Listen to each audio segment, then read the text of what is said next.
I wanted to talk a little bit about spiritual incompleteness. And anytime when we feel incomplete, or if we're incomplete doing something, it means something's unfinished. Like unfinished business, or unfinished. Sometimes communications with others is unfinished, and then we feel as if there's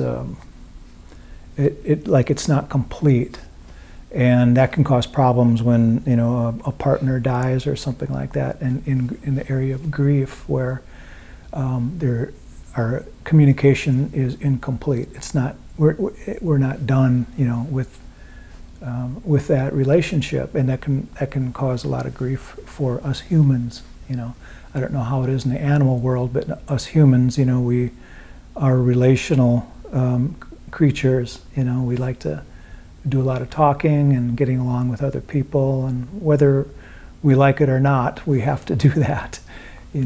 Very few people can get off the grid and not deal with other people.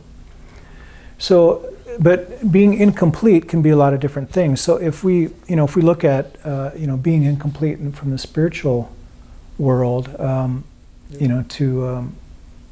feel, when we're satisfied, we feel complete. When we're not satisfied, we're incomplete in some ways. And there's also seemingly different levels of being complete. And the Buddha knew this, I believe. When we're striving and looking, for different ways to become awakened, spiritually awakened, until we feel those awakened moments, there's some incompletion, for us. It has to be that way. And one of the things that the Buddha did, he looked at these kinds of incompletions in the area of hindrances and fetters. And the hindrances are something that we look at in our meditation practice, and we can also look at them in our life or daily activities. If we have any of these hindrances in our mental continuum, in our mental thought process, and as a state or a feeling, we feel incomplete. When we're very and when we don't have these hindrances, actually that's when joy and actually blissfulness can come up for us, and we can see this in our meditation practice. And so these hindrances come into play. We notice they're there, and then they fall away, and everything is good, and they come back, and there's some feelings of being incomplete, and they fall away. I'll talk about those in a little bit. But first of all, I want to talk about the fetters real briefly. And the fetters, this is from a teaching that we did, I don't know, a week and a half ago or something like that. And I just happened to have this all written out, and I was going to erase it, and I thought, well, I'll just hang on to it for a couple more days. And I'm glad I did, because now I don't have to write them out again. But this is the fetters in Buddhism. And the fetter is a shackle or a handcuff. A fetter is what the Buddha pointed out to us, that if there is a fetter, these are the things that chain us to this, what he called samsaric life. In other words, our being born, aging, and sickness and dying. Birth, aging, sickness, and dying. Birth, aging, sickness, and dying. In other words, these rebirths that are talked about in Buddhism and other traditions too, but we'll just stick with Buddhism right now. And so when we look at these, they are actually like kind of a path to awakening. And the Buddha said that these things are the things that we have to take care of these things in order to be enlightened, in order to wake up. And a little bit different than the hindrances that I just mentioned. The hindrances, they arise and then they fall away, and they rise and they fall away. But these fetters, the Buddha said that they have to be dug up by the root so that they don't come back. they have to be eradicated.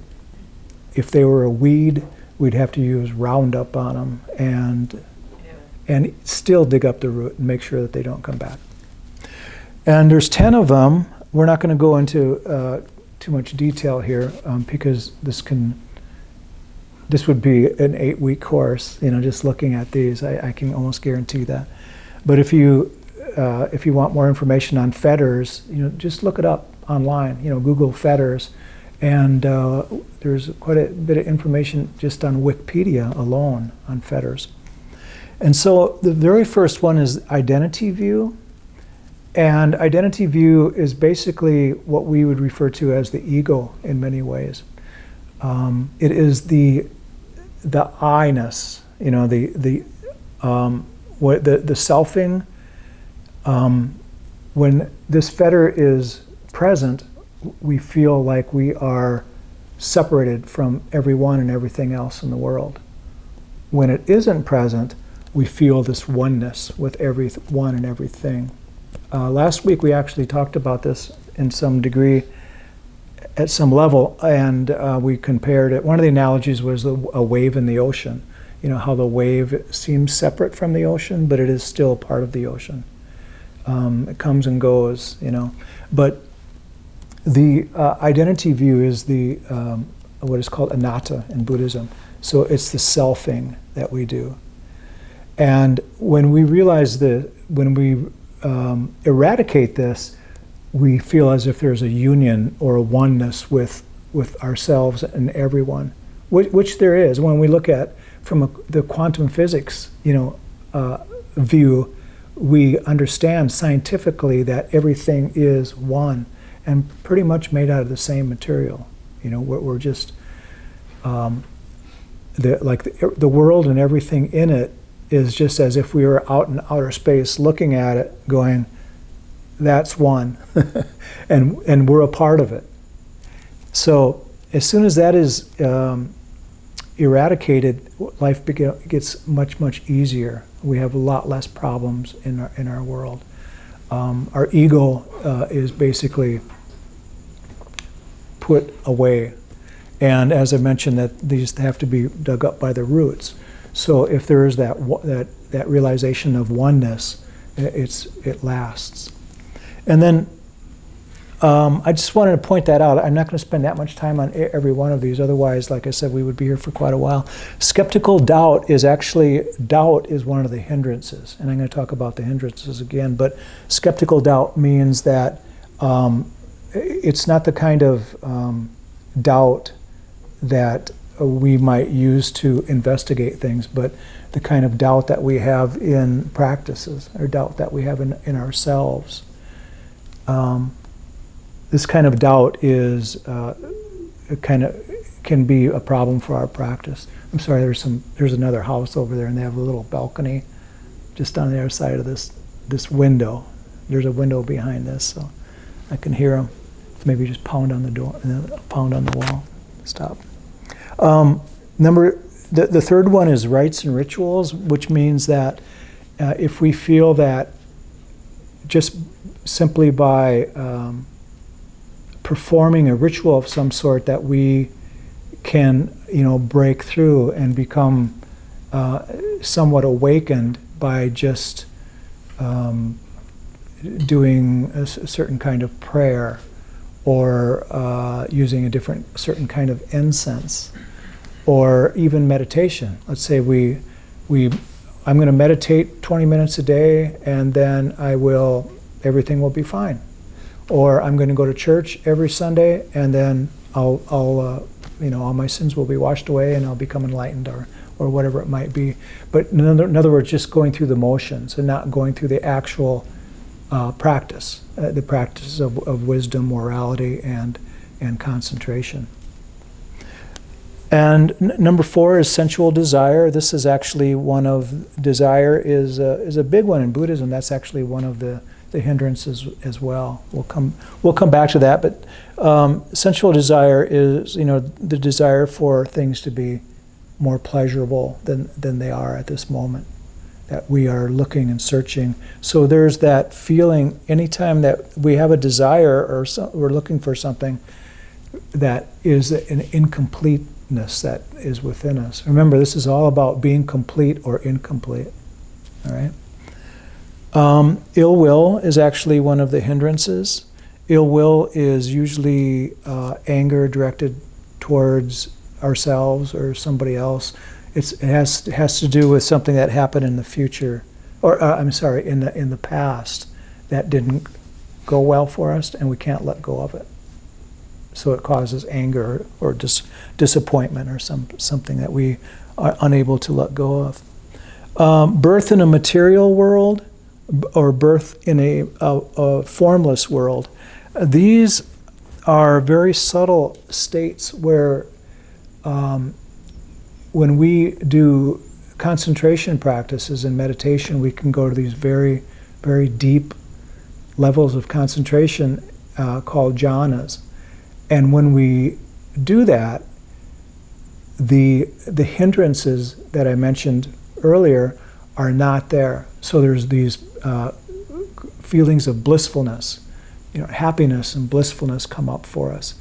And oftentimes if we do that practice of deep concentration, we're resting in this blissfulness, what that usually often happens is that we wish that we could reside in that and live in that and actually be in that for the rest of our lives.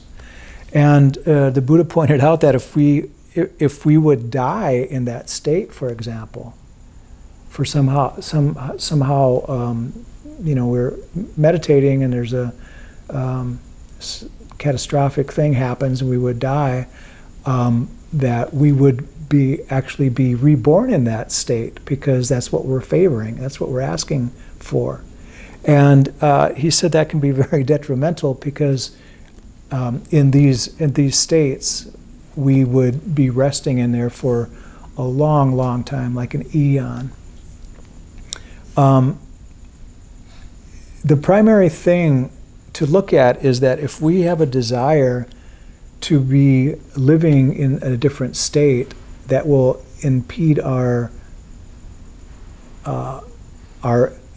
awaking or our enlightenment, our full enlightenment, because that desire, that is a desire, and even though it's subtle, if we would die, we would still come back. We would still come back into this worldly realm, or into a realm anyway, whether it's a material world or a formless world. Conceit is a very, very subtle form of identity view. Now, identity view, we said that the ego is not there. Conceit would be like, I wish everyone was awake like myself, kind of thing. Not in a egotistical way, but in the words itself, that I wish. So there's a very subtle separation from everyone else, that this individual is wishing wellness for everybody else. That's how subtle it is.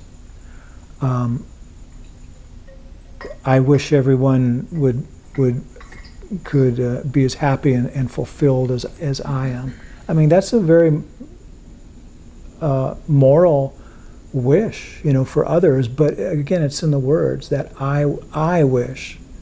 So there's still that very subtle separation, that individualness that will hold us back. So again, there's a incompletion. Restlessness. This is also a hindrance. Restlessness is basically an uneasiness of mind. Restlessness and worry is a hindrance. That there's restlessness in the mind, and it can be a restlessness in the body as well.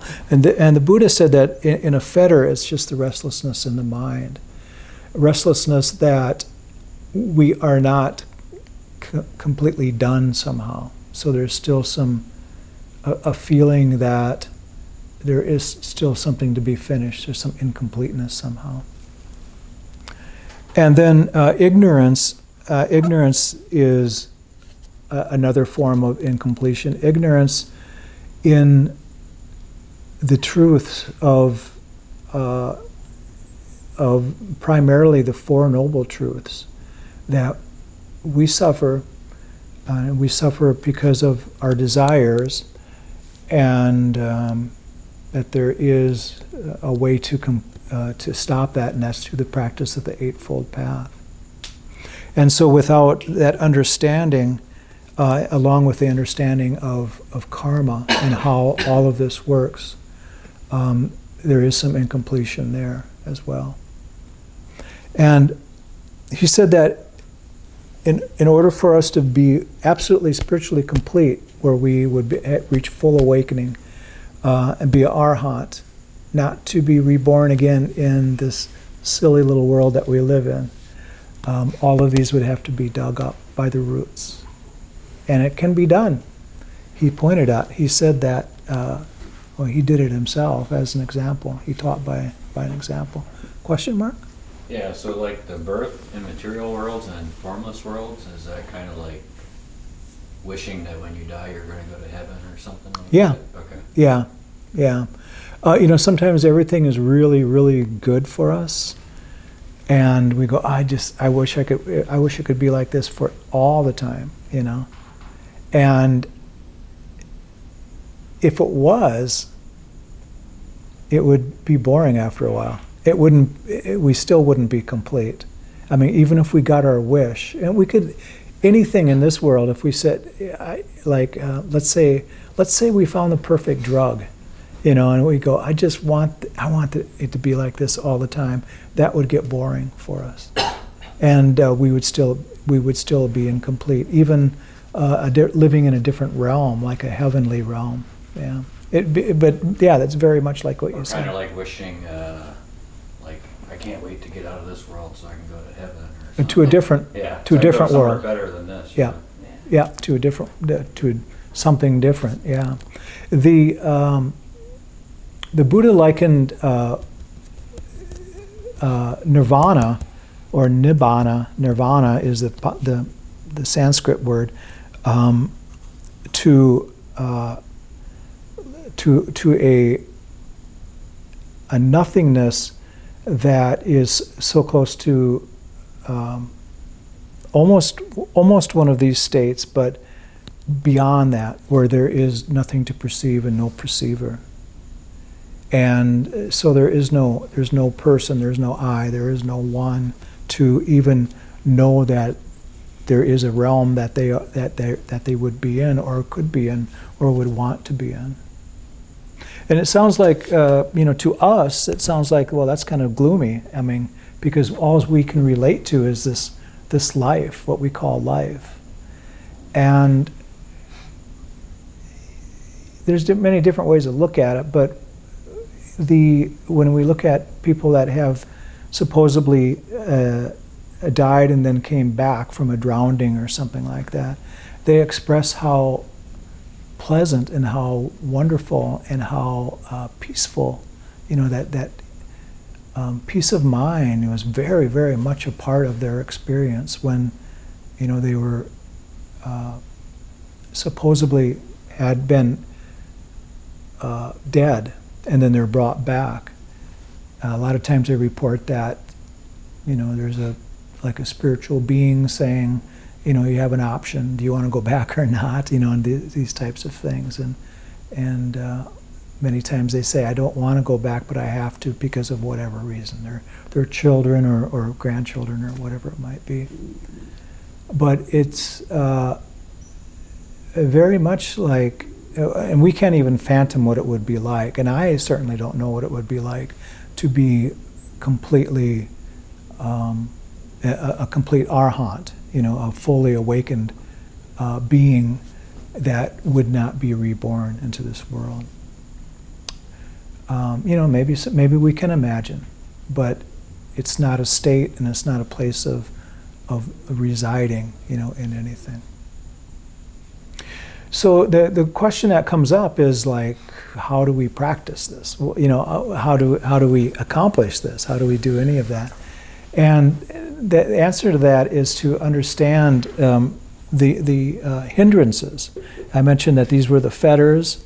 Some of the hindrances are tucked away in here, but these hindrances are part of our lives, and then they fade away. In other words, if things are really, really good, or like our meditation is going really, really well, the hindrances would almost be non-existent, or even non-existent for a moment, but then they come back again. The hindrances could be looked at like weeds in a garden, where we can take care of them, tear them off, and the garden looks good, but they grow back again because the roots are still there. And so doubt, desire, ill will, and restlessness are four of them that are in here. The other four are sloth and torpor, and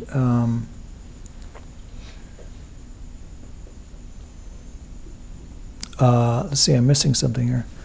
1, 2, 3, 4. Okay, yeah, there's four on here. Then the other one is sloth and torpor, which is a drowsiness or a tiredness that can affect us in our meditation practice and in our lives too.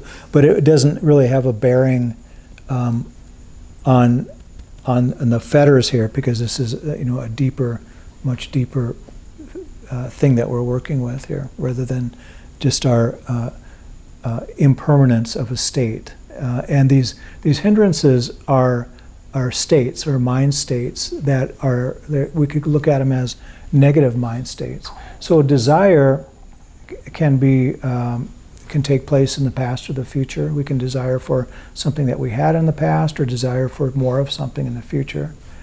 Ill will, which is one of the fetters, ill will is anger, or a hatred that we can have, or a discontentness, contentness with ourselves or with others from something that happened in the past, something that we experienced. Restlessness and worry is usually fear-based. We could just be worried about something that might happen in the future, or actually very fearful of something that could happen in the future, maybe something that had already happened, but something that we create in the mind that could happen in the future.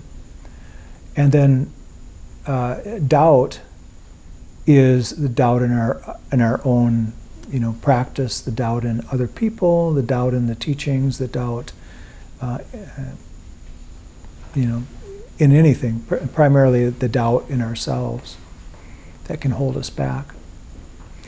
Restlessness and worry is, I mentioned restlessness and worry.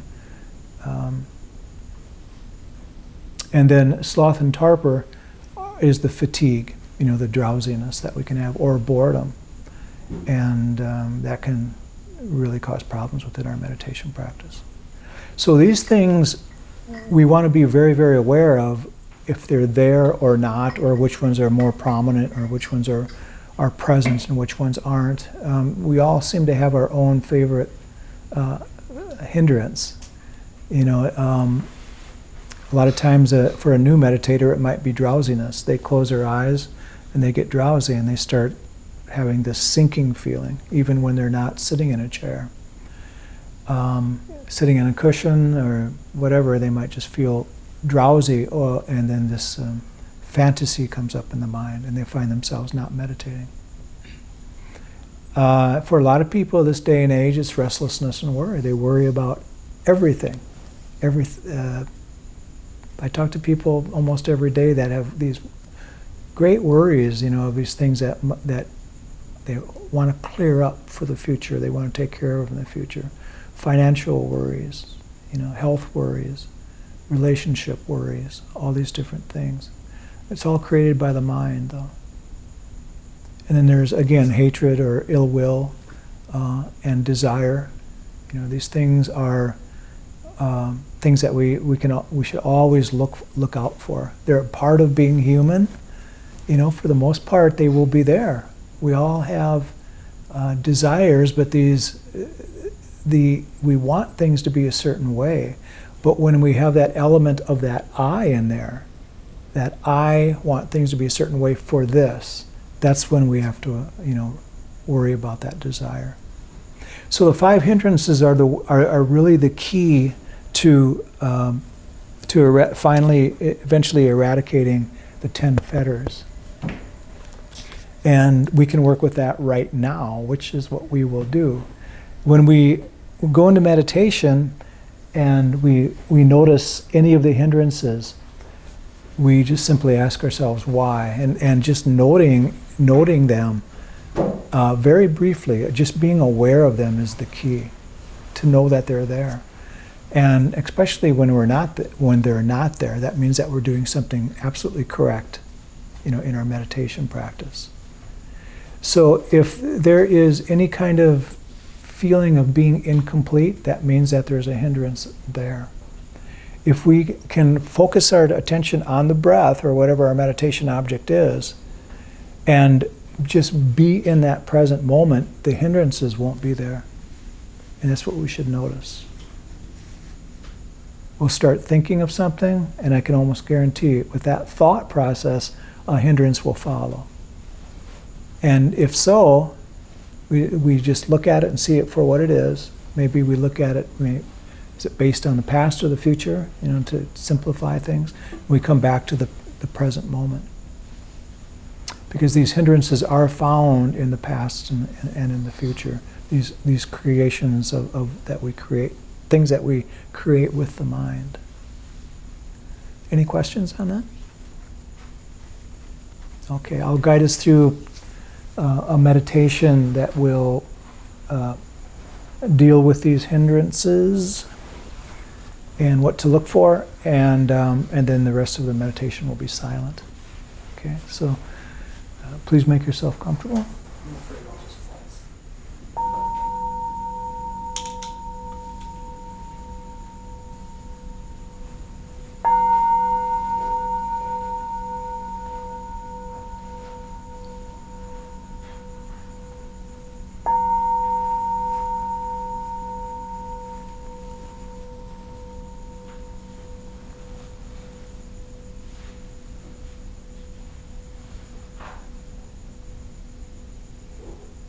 Bring your attention to the breath.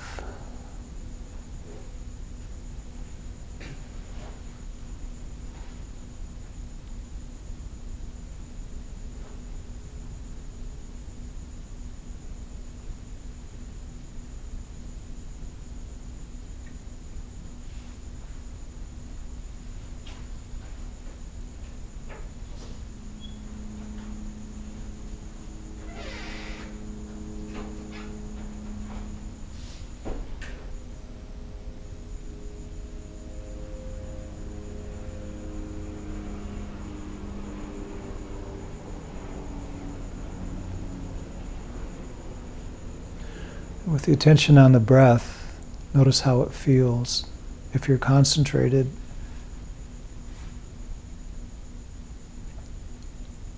notice if there's any of what we're calling hindrances. This can be a very simple practice when we use new words such as hindrances and fetters and these kinds of things, and start categorizing things. There can be a lot going on in the mind, but I encourage you to just keep things very, very simple. Bring your attention to the breath, focus on the breath, notice where you feel it on the body. And at that moment, if you're concentrated and very focused, there probably wouldn't not be any hindrances.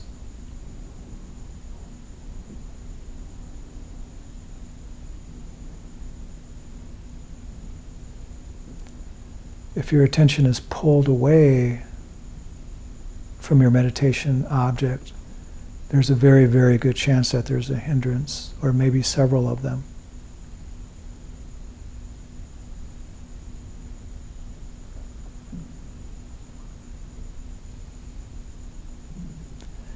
If we're resting in meditation, the mind very still, we feel that we're very present.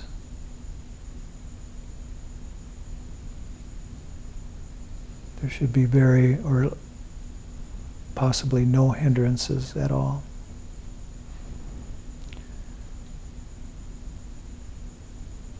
If we would have a desire for things to be different in any way whatsoever, that is a hindrance.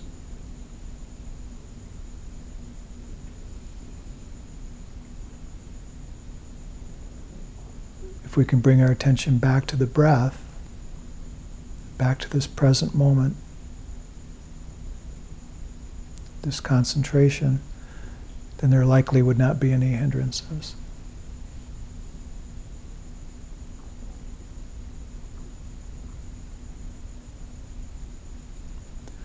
If we would think of something that happened in the past, something that we didn't agree with, or something that sends some kind of negativity to us in the form of a memory, that certainly would be a hindrance.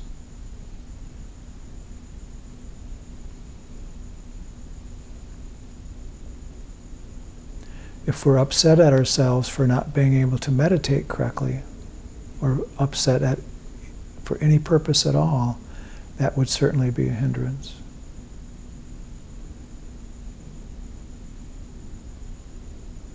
Any kind of anger, even if it's very slight, towards ourselves or towards something or someone else, is a hindrance. This is ill will or aversion.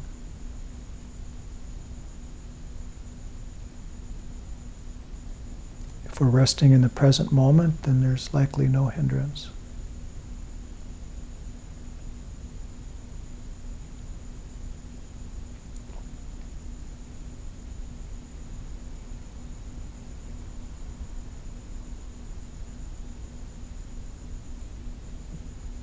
If we have trouble focusing on the breath because of fatigue, or if we don't have the inspiration to focus on the breath because of boredom, that would certainly be a hindrance. Sloth and torpor. If we didn't get adequate sleep the night before and we have trouble staying awake, that is a hindrance.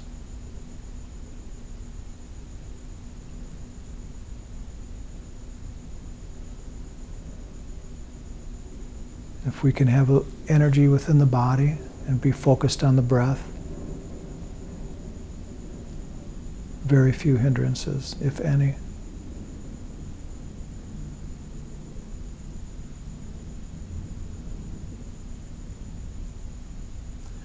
If we're worried about something in the future, unable to focus on the breath because of a difficulty that we're having,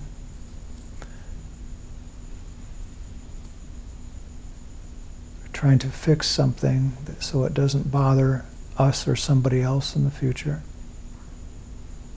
whether it's a relationship or a material thing, financial thing, whatever it might be.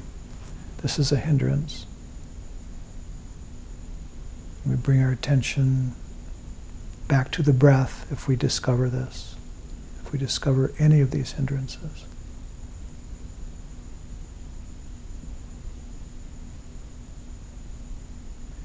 And then we notice that we can rest without hindrances. And our meditation seems very pleasant, very pleasing.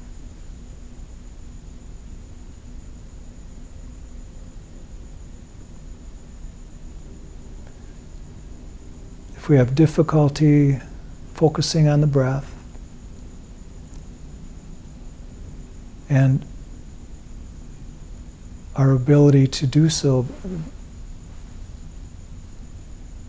becomes more of a negativity for us in the form of doubt, this is a hindrance. If we doubt meditation is beneficial for us, this is a hindrance. If we doubt that the Buddha's teachings were something that we can benefit by, this can be a hindrance as well.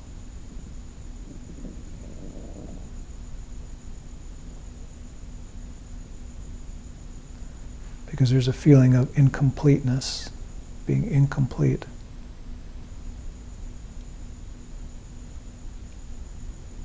If we notice this, bring our attention to the breath, come into this present moment again, we should likely notice that there's no hindrances at that moment. So it's simply by focus and concentration and knowing that we are in this present moment. And this being without, resting in this without hindrances is actually our true nature. This is actually who we are.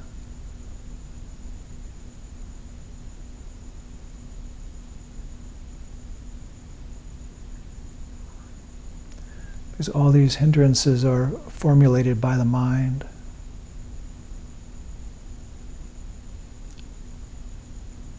And most having to do with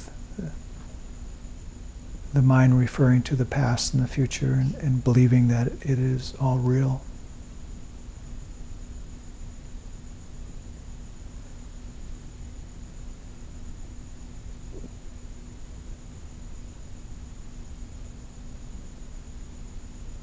So the invitation is to rest in this presence and notice when we are happy, when we are experiencing our true nature.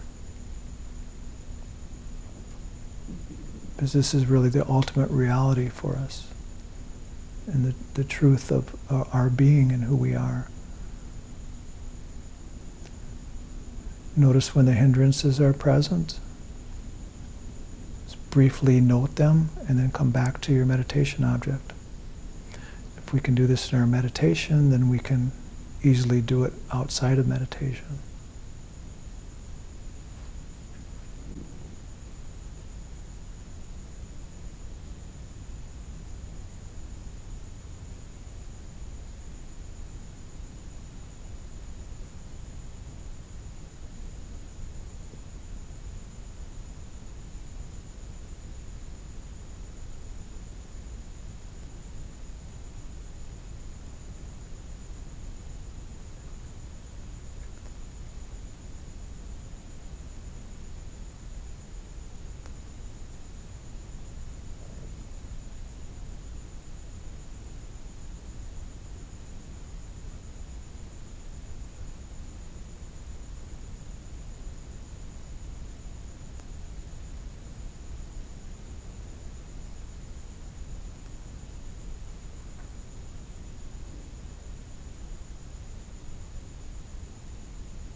Thank you, everyone. May each one of us and all beings be well, happy, and peaceful. May no harm come to us. May no difficulties come to us. And may we all meet with spiritual and worldly success. May we have the patience, courage, and the understanding to meet and overcome any problems or any difficulties that we might face. Thanks again.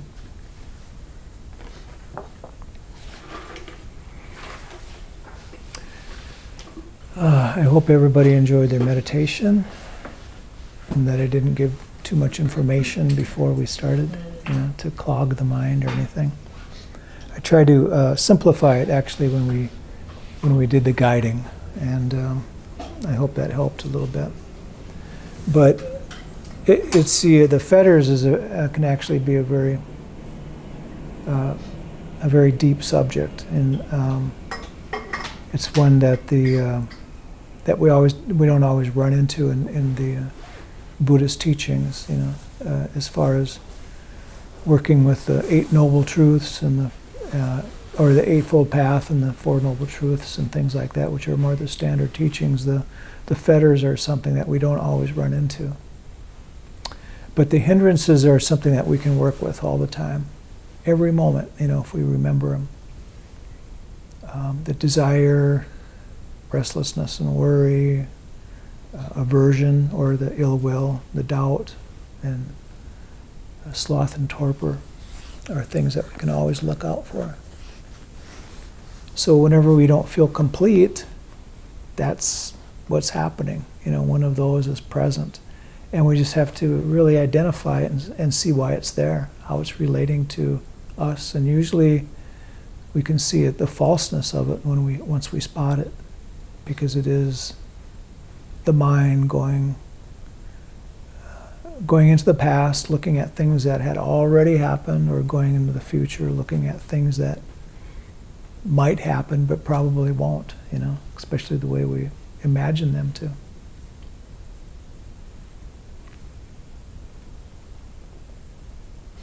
And so the